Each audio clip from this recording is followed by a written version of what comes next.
Good morning students. हम लोग chapter second पढ़ रहे थे ज्योग्राफी के अंदर। उसमें हम लोगों ने काफ़ी पार्ट है वो कवर कर लिया है।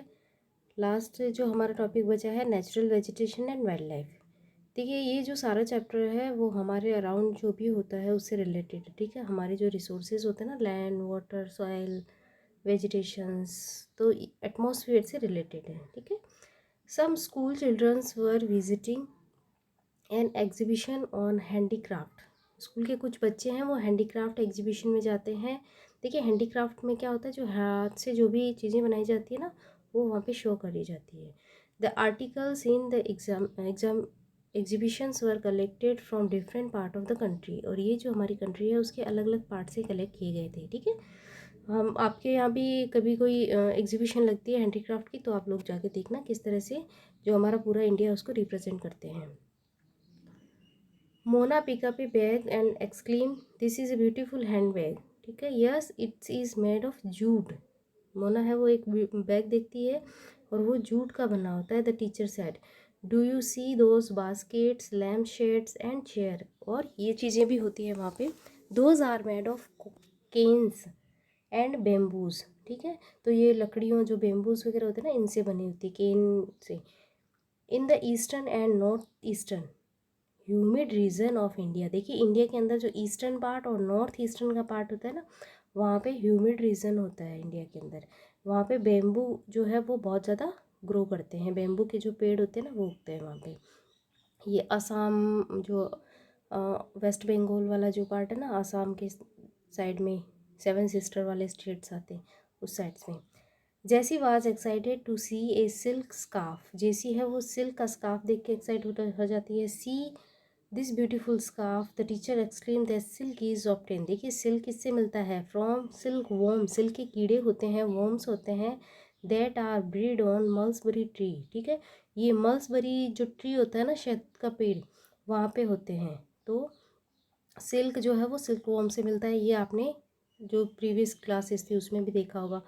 The children understood that plants provide us with many different product that we use in our day to day life. तो बच्चे देख रहे हैं किस तरह से जो चीज़ें हैं वो हमारे आसपास होती है और हम उनको डेली लाइफ में यूज़ कर रहे हैं। Natural vegetations and wild life exist only in the narrow zone of contact between the lithosphere, hydrosphere and atmosphere that we call biosphere. देखिए ये बायोस्फेयर है, यहाँ से क्वेश्चन आता है, आप इसको अंडरलाइन करेंगे कि जो नेचुरल वेजिटेशंस होती है, ठीक है, जो पेड़ पौधे होते हैं जो अपने आप ही ग्रो करते हैं। वाइल्ड लाइफ जो जंगल का जीवन है, वाइल्ड लाइफ होती है ना, एनिमल्स, प्लांट्स, एनिमल्स। तो ये जो नैरो, ये बहुत ही नैरो जोन है। ठीक है, जहाँ पे कांटेक्ट किसका होता है, लिथोस्फेयर, हाइड्रोस्फेयर और एटमॉस्फेयर। लास्ट जो प्रीवियस जो 7 क्लास थी उसके अंदर लिथोस्फेयर, हाइड्रोस्फेयर और एटमॉस्फेयर के बारे में डिटेल से चैप्टर आया था और उसमें देखा था कि ये जहाँ पे तीनों का कॉम्बिनेशन होता है वहाँ पे बायोस्फेयर होता है। मतलब जो लाइफ की पॉसिबिलिटी होती है वो होती है। देखिए लिथोस्फेयर होता है लैंड का पार्ट, ठीक है, जहाँ ज़मीन होती है। हाइड्रोस्फेयर जहाँ वाटर भी होता है और एटमॉस्फेयर जहाँ पे एयर होती है। तो लैंड, वाटर और एयर जहाँ पे ये तीनों जो चीज़ों का कॉम्बिनेशन होता है उसको बायोस्फीयर बोलते हैं और वहीं पे ही लाइफ पॉसिबल होती है। तो ये बहुत ही नैरो जोन होता है। In the biosphere living beings are, देखिए बायोस्फीयर के अंदर क्या होता है, जो लिविंग बींग्स होते हैं ना वो इंटर रिलेटेड होते हैं, एक दूसरे से रिलेटेड होते हैं एंड इंटरडिपेंडेंट, और एक दूसरे पे डिपेंड भी होते हैं in each other for survival, जीने के लिए। This life supporting system is noun in ecosystem. यहाँ से भी क्वेश्चन आता है, इसको भी अंडरलाइन करना। इकोसिस्टम क्या होता है, ठीक है, इसके अंदर क्या होता है, जो भी लिविंग जो ऑर्गेनिज्म होते हैं ना वो एक दूसरे जो ऑर्गेनिज्म होता है उस पर डिपेंड रहता है। जैसे जैसे मान लेते हैं एक छोटा सा प्लांट है, ठीक है, अब प्लांट के ऊपर आपने देखी होगी स्मॉल स्मॉल इंसेक्ट होते हैं, बटरफ्लाइज होती है, तो वो प्लांट पे डिपेंड है। फिर जो अदर जो स्पीसीज़ है, ठीक है, जैसे फ्रॉग है, ठीक है, तो वो फ्रॉग किसको खाएगा, वो जो इंसेक्ट है इनको खाएगा। तो इस तरह से ये जो ना एक सिस्टम चलता रहता है। ठीक है, तो प्लांट और जो ये इसके अंदर जो भी मतलब लिविंग थिंग्स होती है ना वो इंटर रिलेटेड होती है एक दूसरे पे और इंटर डिपेंडेंट भी होती है। Plants provide us with timber. देखिए प्लांट से हमको क्या क्या मिलता है, यूज़ ऑफ प्लांट्स में ये पूछा जाता है। तो timber give shelters to animals, animals के लिए shelter, produce oxygen we breathe, जो हम लोगों के लिए सबसे इम्पोर्टेंट होती है ऑक्सीजन गैस, वो हमको प्लांट से मिलती है। प्रोटेक्टेड सॉइल, ये देखिए यहाँ पे एक पिक्चर दे रखी है सिल्क वोम की, इस तरह का होता है सिल्क वोम। प्रोटेक्ट्स सॉइल्स तो essential for growing crops. 8 is shelter belt, shelter belt के रूप में काम करता है। Help in storage of underground water, give us fruits, nuts, latex, turpentine oil, gums, medicinal plant, and also the paper that is essential for your studies। देखिए use of plants है हमको, जो है ना बेनिफिट्स ऑफ प्लांट्स, तो हमको क्या क्या मिलता है डेली लाइफ के लिए, बहुत सारी चीज़ें मिलती हैं। एनिमल्स को शेल्टर मिलता है, ऑयल्स मिलते हैं, गम मिलते हैं, मेडिसिन्स के भी कुछ पौधे होते हैं जैसे कि नीम की पत्तियां हैं, उनसे भी जो मेडिसिन्स यूज़ किया जाता है। और जो पेपर, सबसे इम्पोर्टेंट पेपर, कागज़, ठीक है, जैसे आपकी बुक बनी हुई है, नोटबुक होती है, तो हमारे स्टडी के लिए कंपलसरी है, ठीक है। तो ये सारी चीज़ें हमको प्लांट से मिलती है। देखिए एवरी लाइन है उसमें से कुछ ना कुछ क्वेश्चन है वो बन रहा है, तो पूरी जो लाइन है उनको सबको आप ध्यान से देखिएगा। There are innumerable use of plants and you can add some more, तो आप भी है जो कुछ चीज़ें हैं, क्योंकि अननंबरेबल है, गिन नहीं सकते ना कि प्लांट्स के कितने यूज़ है। सब लोग हैं वो अपने अपने तरीके से यूज़ कर रहे हैं, हम अलग, कोई शेल्टर के लिए ले रहा है, कोई फ्रूट्स के लिए ले रहा है, कोई जो है वो जैसे एनिमल्स है वो वहाँ पे रहते हैं उसके ऊपर घर बना के, घोंसला बना के। और जो ईस्टर्न पार्ट है वहाँ पे जो उनकी लीव्स होती है उससे कुछ ना कुछ हैंडीक्राफ्ट का सामान बनाया जाता है। तो सभी जो लोग हैं वो अपनी अपनी एरिया, अपनी अपनी रिकमेंडेशन के अकॉर्डिंग है वो प्लांट्स को यूज़ करते हैं। तो अगर आपके भी कोई ध्यान में हो तो आप इसमें ऐड कर सकते हो। वाइल्ड लाइफ इंक्लूड एनिमल्स, देखिए वाइल्ड लाइफ में क्या क्या इंक्लूड होता है, यहाँ से भी क्वेश्चन आता है। Animals, birds, insect as well as the aquatic life forms, ठीक है। ये सारी चीज़ें एक्वेटिक लाइफ होती है, वाटर के अंदर जो लाइफ होती है ना, मछली होती है जो पानी में रहती है वैसे। दे प्रोवाइड अस, और देखिए हमको क्या मिलता है, मिल्क, मीट, हाइड्स, हाइड्स होता है जो एनिमल्स की स्किन होती है ना, चमड़ा, ठीक है, लेदर, चमड़ा बोलते हैं, स्किन्स होती है, हाइड्स बोलते हैं उसको। एंड वूल्स, शिप्स जो होती है उनसे वूल्स मिलती है। इंसेक्ट लाइक बीज, इंसेक्ट जो बीज मतलब ये जो हनी बीज होती है, provide us Honey, help in pollination of flower, जो फ्लावर होता है ना उसको बनने की जो प्रोसेस होती है उसको पोलिनेशन बोलते हैं। To play an decomposers in the ecosystem, the birds feed in the insect, birds जो है वो इंसेक्ट को फीड करते हैं। एंड एक द डिकम्पोजर एज वेल, ठीक है। तो ये जो नेचुरल जो सिस्टम होता है ना, प्रोसेस, इसको अच्छे से तैयार करके रखते हैं। Vulture, due to its ability to feed the dead livestock, देखिए ये वल्चर है, ये क्या करते हैं, जो डेड एनिमल्स होते हैं ना उनको वो लोग खा लेते हैं, काम में ले लेते हैं। It is scavenger and considered a vital cleaner of environment, जिसकी वजह से जो हमारा एनवायरनमेंट है वो क्लीन रहता है। जो डेड एनिमल्स होते हैं ना, ये उनको खा जाते हैं एनिमल्स की डेड बॉडी को, उसके बाद में वो एरिया क्लीन हो जाता है। सो एनिमल्स बिग और small all are integral to maintaining balance in the ecosystem, तो चाहे छोटा जानवर हो, बड़ा जानवर हो, ये सारा का सारा जो है ना मेंटेन बैलेंस बनाने के अंदर, इकोसिस्टम के अंदर इम्पोर्टेंट इनके पार्ट है, इनका रोल है, ठीक है। यहाँ पे देखिए वल्चर के बारे में दे रखा है, vulture is a Indian subcontinent were dying of kidney failure shortly after squaring livestock treated the, देखिए इसमें क्या होता है, डाइक्लोफिनेंस, जो वल्चर जो थे ना पहले हमारे यहाँ पे बहुत ज़्यादा थे, ठीक है, गिद्ध, वो बहुत सारे देखे जाते थे, लेकिन कुछ टाइम हुआ था उसके बाद में जो वल्चर्स जो है ना ये डाइंग्स होने लग गए, किडनी फेलियर, मतलब इनके अंदर कोई प्रॉब्लम आ गई, ये इस तरह से कि इन्होंने कुछ ऐसी चीज़ें हैं या जो भी थी, ठीक है, तो कुछ ऐसे इनके अंदर कोई डिजीज़ आ गई जिसकी वजह से ये लोग हैं वो ख़त्म होने लग गए।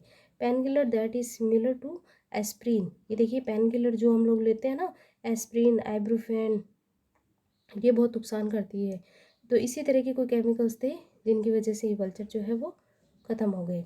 Effort are on to ban the drug, इस तरह की जो ड्रग है उन पे बैन करने का एफर्ट किया जाता है। लाइव स्टॉक यूज़ या फिर उसको सीमित यूज़ करना जिससे नुकसान नहीं करे। एंड ब्रीड वल्चर इन कैपेटिविटी, तो जिसकी वजह से जो है जो वल्चर है उनकी संख्या बढ़ सके, ठीक है।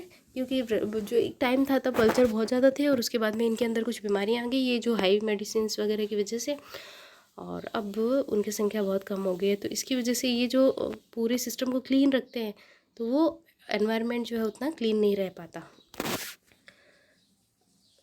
तो ये था नेचुरल लाइफ और वेजिटेशन। अब डिस्ट्रीब्यूशन ऑफ नेचुरल लाइफ देखिए, नेचुरल जो वेजिटेशन होती है वो किस तरह से डिस्ट्रीब्यूट होती है।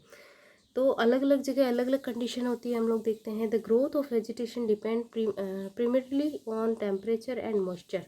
सबसे इम्पोर्टेंट किस पे होती है, टेम्परेचर और मॉइस्चर पे, कि कितना जो है वो गर्मी है, सर्दी है, और मॉइस्चर कैसा है।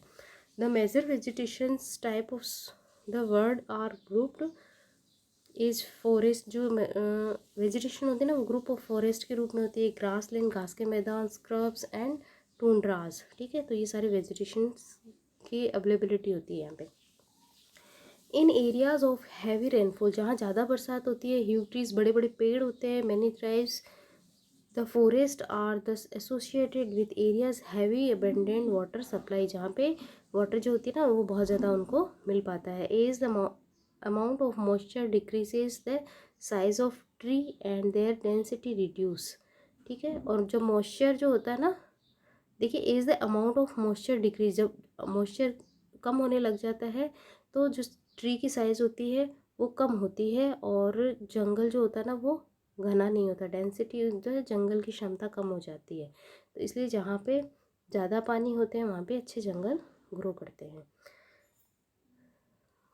शॉर्ट स्टर्न ट्रीज, जहाँ पे छोटे पेड़ होते हैं। The grass grow in the regions of moderate rainfall, moderate ना हैवी रेनफॉल, उनके लिए एक मॉडरेट का मतलब होता है इक्वली, या जो भी कंडीशन इनको जितनी ज़रूरत होती है सफिशेंट फॉर्म में। Forming the grass land of the world, thorny shrubs, thorny जो कांटेदार जो झाड़ियाँ होती है। एंड देखिए ग्रास लैंड इस तरह के होते हैं, बड़ी बड़ी घास होती है। Thorny shrubs and scrubs grow in dry areas, के अंदर थ्रोनी मतलब कांटेदार झाड़ियाँ होती है। एंड यहाँ पे रेनफॉल होती है वो कम होती है। इन सच एरियाज प्लांट्स है डीप रूट, जो पौधे होते हैं उनकी जड़ है वो बहुत गहरी होती है। एंड लीव्स व thorny and vaccine surface reduce the loss of moisture through the transpiration. तो इनकी जो पत्तियाँ होती है वो मोटी होती है और कांटेदार होती है और वैक्सी सरफेस की होती है। वैक्स होता है ना, देखिए आप एलोवेरा देख सकते हैं, एलोवेरा का जो प्लांट होता है ना उस तरह की इसकी लीफ होती है, ठीक है। जिसकी जो लीफ होती है ना उसके अंदर वाटर ऑब्जर्व करके रखते हैं और लंबे टाइम तक इनको पानी की ज़रूरत नहीं पड़ती है। Tundra vegetation of cold polar, tundra vegetation कहाँ होती है, कोल्ड पोलर रीजन के अंदर। नॉर्थ पोल और साउथ पोलर जो एरिया होता है ना जहाँ पे बर्फ़ जमी रहती है। Comprise the mosses and lichens. Today's there are many more peoples in the world than there were centuries back. To feed the growing number, large area of forest have been cleared to grow crops. Forest cover all over the world is vanishing rapidly. देखिए पुराने जो time था ना उसमें धीरे धीरे लोग जब सेटल होने लगे तो लोगों ने जो क्या किया, फॉरेस्ट जो थे ना उनको काट काट के और समतल करने लग गए थे। There is an urgent need to conserve this valuable resources. इसकी वजह से काफ़ी जो एरिया था फॉरेस्ट का वो ख़त्म होने लग गया, और अभी ज़रूरत है वो फॉरेस्ट को या जो भी हमारी वेजिटेशंस है उसको कंजर्व करने की, बचा के रखने की, ठीक है। देखिए ये दे रखा है ecology of a forest made by, इकोलाज बनाया हुआ है स्कूल स्टूडेंट से कि यूज़ किस तरह से क्या क्या चीज़ें हैं वो हम लोग ट्री से प्लांट से लेते हैं। Conservation of natural vegetation and wild life, अब जो भी नेचुरल वेजिटेशन और वाइल्ड लाइफ है उसको किस तरह से कंजर्व कर सकते हैं, बचा सकते हैं। Forest are over wealth, forest ये हमारा वेल्थ है, धन है। Plants give shelter to animals and together they maintain the ecosystem. Plant होते हैं वो एनिमल को शेल्टर देते हैं और जो प्लांट और एनिमल होते हैं वो इकोसिस्टम को मेंटेन करते हैं। चेंज ऑफ क्लाइमेट, क्लाइमेट के अंदर चेंज एंड ह्यूमन इंटरफेरेंस, और एक तो क्लाइमेट के अंदर चेंज होता है और एक ह्यूमन इंटरफेस मतलब इंसान जो है वो अपना इंटरफेयर करता है कि in cause the loss of natural habitats for the plants and animals, जिसकी वजह से प्लांट्स और एनिमल्स जो थे ना उनकी जो भी पावर है उसके अंदर या हैबिट जो होती है ना उनके अंदर कमी आती है, ठीक है। मैनी स्पाइसीज, बहुत सारी जो प्रजातियाँ स्पेसीज होती है, प्रजातियाँ हैव बिकम वैल्यूनेबल और एंडग्रेडेड, मतलब ख़त्म होने के कगार पे जिसको बोलते हैं। And some are on the words of extinctions, कुछ जो है ख़त्म हो चुकी है, कुछ जो है वो एकदम ख़त्म होने की कगार पे है कि मतलब अब वो वापस से नहीं होंगी। तो इस तरह की भी कुछ स्पेसीज होती है। डिफॉरेस्टेशन, देखिए ऐसे कहते हैं ना कि पहले डायनासोर होते थे, ठीक है, एग्जाम्पल है ये, तो धीरे धीरे वो लुप्त हो गए। इसी तरह से बहुत सारी चीज़ें होती है, बहुत सारी वेजिटेशंस होती है, प्लांट्स होते हैं, एनिमल्स होते हैं, वो उसको फिर वो ख़त्म होने के मतलब टाइप में हो जाती है। सॉइल इरोजन, मिट्टी का अपनी जगह से हट जाना। कंस्ट्रक्शन एक्टिविटीज़, निर्माण मतलब कंस्ट्रक्ट करते हैं ना, रोड बनाना, बिल्डिंग्स बनाना, जो भी एक्टिविटी करते हैं। फॉरेस्ट के अंदर फायर, आग लग जाती है। Tsunami and landslide are some of the human and natural factor which accelerate the process of extension of these resources. तो रिसोर्सेज की जो कमी होती है उसके कारण क्या क्या है, या उनकी जो क्षमता है उसमें कमी आने के कारण है। सॉइल इरोजन हो जाती है, जंगल को लोग काट के वहाँ पे जो भी वर्क करते हैं। One of the major concern is the poaching which result in a sharp decline in the number of particular species. Poachings का मतलब होता है शिकार करना, ठीक है। तो लोग जो है ना शिकार करते हैं, हंटिंग करते हैं, शिकार करते हैं, जिसकी वजह से जो स्पीसीज़ है उसके अंदर भी काफ़ी कमी आती जा रही है। The animal R post for collection, देखिए क्या क्या चीज़ें लेने के लिए इलीगल ट्रेड करते हैं इनका, ठीक है। सरकार जो है, गवर्नमेंट जो है वो बैन करती है लोगों को, उनको अगर पता चलता तो फिर उनको सज़ा भी होती है, लेकिन लोग क्या करते हैं, इलीगल गैर कानूनी तरीके से जो है वो इनका ट्रेड करते हैं। तो वो जो शिकारी होते हैं वो जानवरों को हाइड्स उनको मार के उनका शिकार करके उनकी जो भी उनका लेदर होता है, चमड़ा जिसको बोलते हैं, skin, nail, teeth, horn as well as feather और फेदर, ये सारी जो चीज़ें होती है ना इन सबको वो लोग बेच देते हैं। Some of these animal are tiger, अभी किन किन लोगों का शिकार कर देते हैं, tiger, lion, elephants, deer, black buck, crocodiles, rhinoceros, snow leopard, ostrich and peacocks. तो ये जो सारे हैं ना, इनके लिए गवर्नमेंट ने पॉलिसी बना रखी है, लेकिन फिर भी लोग इनका शिकार करके और इनसे जो भी चीज़ें मिलती हैं उनको वो लोग बेच देते हैं बाहर। These can be conserve by increasing awareness, और इनको कैसे बढ़ा सकते हैं, अवेयरनेस से, लोगों को जागरूक करेंगे। गवर्नमेंट है वो, उन्होंने हमारे जो कॉन्स्टिट्यूशन है उसके अंदर भी उन्होंने एक अमेंडमेंट कर रखा है, पॉलिसी बना रखी है कि अगर कोई व्यक्ति इस तरह की कोई घटना करता है तो उसको सज़ा हो सकती है। लेकिन फिर भी लोग जो है वो छुपे तरीके से, गैर कानूनी तरीके से इलीगली वर्क करने लग जाते हैं। ये देखिए, ब्लैक बक्स ऑल्सो नीड प्रोटेक्शन, तो लोग इनको मार के इनकी जो सारी जो चीज़ें होती हैं ना इन सबको सेल कर देते हैं। इसके लिए नेशनल पार्क बनाए गए हैं, वाइल्ड लाइफ सेंचुरीज बनाई गई है, biosphere reserve are made to protect our natural vegetation and wild life, ठीक है। तो यहाँ पे क्वेश्चन बनता है कि जो नेचुरल वेजिटेशन और वाइल्ड लाइफ है उसको प्रोटेक्ट करने के लिए गवर्नमेंट ने क्या बना रखा है, national park, wild life sanctuary और बायोस्फीयर रिजर्व। देखिए, वाइल्ड लाइफ सेंचुरी और बायोस्फीयर जो रिजर्व पार्क होते हैं ना वो काफ़ी बड़े एरिया के अंदर होते हैं, और उसके अंदर जंगल का जैसा मतलब एटमॉस्फेयर होता है, और जानवर होते हैं ओपन वे में घूमते हैं। Conservation of creeks, lakes and wetland is necessity to save the precious resources from depletions. इसके लिए जो लेक्स और वेटलैंड है ना उनकी भी ज़रूरत है, जहाँ पे लोग ये जो एनिमल्स हैं इनको वाटर अवेलेबल हो सके। There is a balance in the environment if the relative number of species is not disturbed. Human activities in the several part of the world have distributed the natural habitats of many species. देखिए, प्रकृति के अंदर तो जो लोग होते हैं वो कैसे भी रह सकते हैं, ठीक है, ये अपनी लाइफ को सेट कर लेते हैं, लेकिन जो ह्यूमन एक्टिविटीज़ जो होती है ना, ह्यूमंस है वो इन सबको काफ़ी नुकसान पहुंचाते हैं। Due to indiscriminate killings, several birds and animals have either becomes extinct and are to the ways of extinctions, मतलब बहुत ज़्यादा जो है वो ख़त्म होने या लुप्त होने के कगार पे है, ठीक है, क्योंकि जो लोग हैं उनका डिस्क्रिमिनेट किलिंग्स, मतलब लोग जो है ना उनको बहुत ही गलत तरीके से उनका शिकार करते हैं। Awareness programme like social forestry and Van Mahotsav, ठीक है। तो ये अवेयरनेस के लिए प्रोग्राम भी चलाती है गवर्नमेंट, वन महोत्सव, social forestry be encourage at the regional and community level, ठीक है। School children should be encouraged the bird watch and visit nature camps so that they appreciate the habitat of varied species. तो देखिए जो लोग हैं उनको उनके धर्म से रिलेटेड करके भी, जैसे विष्णु जो होते हैं वो इनका शिकार नहीं करते, तो इस तरह से जो अलग अलग रिलीजन्स हैं उनसे भी कनेक्ट करके लोगों को अवेयर किया जाना चाहिए। सोशल है, कम्युनिटी बना के बच्चे हैं उनको भी अवेयर किया जाना चाहिए, उनको नेचुरल कैंप में ले जाना चाहिए जिनसे वो अपनी जो नेचुरल है, अपनी जो भी वेजिटेशन है उसके कनेक्ट रहे और उनसे कुछ सीखें।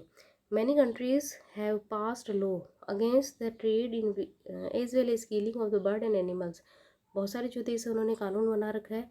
In India killing Lions, tiger, dears, great Indian bustards and peacocks is illegal, ठीक है। तो हमारे इंडिया में ये जो एनिमल्स हैं इनके शिकार के लिए स्पेशल कानून बनाया गया है।